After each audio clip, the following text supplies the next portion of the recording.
Voluntary retire ஆன ஒரு police தலைமையில் நடக்கக்கூடிய ஒரு கட்சியில் இப்படி சட்ட மீறல்களை நான் பண்ணுவேன், உன்னால் என்ன பண்ண முடியும் பார்க்கலான்னா அதுக்கு உண்டான பிரதிபலன்களையும் எதிர்பார்த்து அவங்க தான் செய்யணும். இல்லை அதை அதுக்கு உண்டான தண்டனை இருந்தால் அந்த தண்டனையை அனுபவித்து தான் ஆகணும். என்ன பண்ணினாலும் அண்ணாமலை சவுக்கால் அடிச்சுக்கிட்டாலும் தீ மிதித்தாலும் அவர் ஒன்றும் வெறும் அண்டர்வேரோட மாத்திரம் தமிழ்நாடு முழுக்க நான் சுற்றிட்டு வரேன்னு சொன்னால் கூட பிஜேபி தமிழ்நாட்டில் ஒரு சீட்டு கூட 2026 ஜெயிக்க வாய்ப்பே கிடையாது. 40க்கு 40 வரும்னு பேசினார். கடைசியில் 12 இடத்துல டெபாசிட்டு போச்சு. 40 சீட்டும் வாஷ் அவுட் ஆச்சு. வெறும் வாய் தான் வேலை செய்யும் அண்ணாமலைக்கு, செயல் ஒன்றுமே கிடையாது. இதில் பேசினாங்க, ஒருத்தர் கூட பாஜக நிர்வாகி என்கிட்ட பேசலை.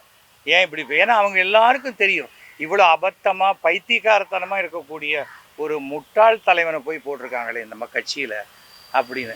நான் எல்லாத்தையுமே நான் பிஜேபியில் இல்லாவிட்டால் கூட இன்றைக்கும் நான் என்னுடைய கருத்துக்களை நேரடியாக நம்முடைய பாரத பிரதமர் அவருக்கு நான் அனுப்பிச்சி விட்றேன். அவ்வளோதான். தமிழ்நாடு நல்லா இருக்கணும். இது பாலிடிக்ஸ் பாலிடிக்ஸ் பண்ணுற இடமே இல்லை. அந்த ஒரு குற்றவாளி யாராக இருந்தாலும் அந்த குற்றவாளி தண்டிக்கப்பட வேண்டியவன்.